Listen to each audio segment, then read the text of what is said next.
राजू शेट्टी यांच्या घरी पोलीस दाखल झालेत। रास्ता रोकोच्या पार्श्वभूमीवर शेट्टींना ताब्यात घेणार आहेत। स्वाभिमानीच्या कार्यकर्त्यांची सकाळपासूनच धरपकड सुरू आहे।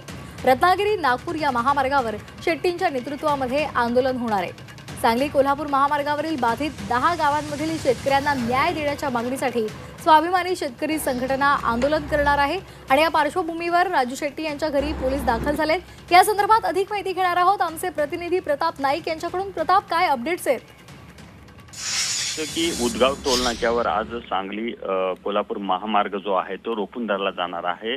एकूणच आपण पाहतोय की रत्नागिरी नागपूर महामार्गावर चोकाक ते अंकली या मार्गावर जे जवळपास 10हून अधिक जी गावं आहेत त्या ठिकाणी 17 आणि 18 तारखेला मोजणीसाठी अधिकारी दाखल होणार आहेत। या मोजणीला गेल्या अनेक दिवसापासून शेतकऱ्यांचा विरोध आहे। जोपर्यंत मोबदल्याची चर्चा होत नाही, ठोस आश्वासन लेखी मिळत नाही, तोपर्यंत मोजणी करू नका अशा प्रकारची भूमिका या सर्व शेतकऱ्यांची होती। आणि त्यालाच घेऊन आपण पाहतो की आज सकाळी 10 वाजता या ठिकाणी राजू शेट्टी यांच्या नेतृत्वाखाली बेमुदत रास्ता रोको आंदोलन केलं जाणार होतं। पण तत्पूर्वी आपण पाहिलं की स्वाभिमानी शेतकरी संघटनेच्या अनेक कार्यकर्त्यांची धरपकड केलेली आहे। इतकंच नाही तर राजू शेट्टी यांच्या घरी पोलीस देखील दाखल झालेले आहेत। त्यामुळे आता हे आंदोलन होणार की नाही, शेट्टींना ताब्यात घेणार का, या संदर्भात आपण पाहतोय की नेमका घडामोडी काय आहेत हे आपल्याला काही वेळ स्पष्ट होते।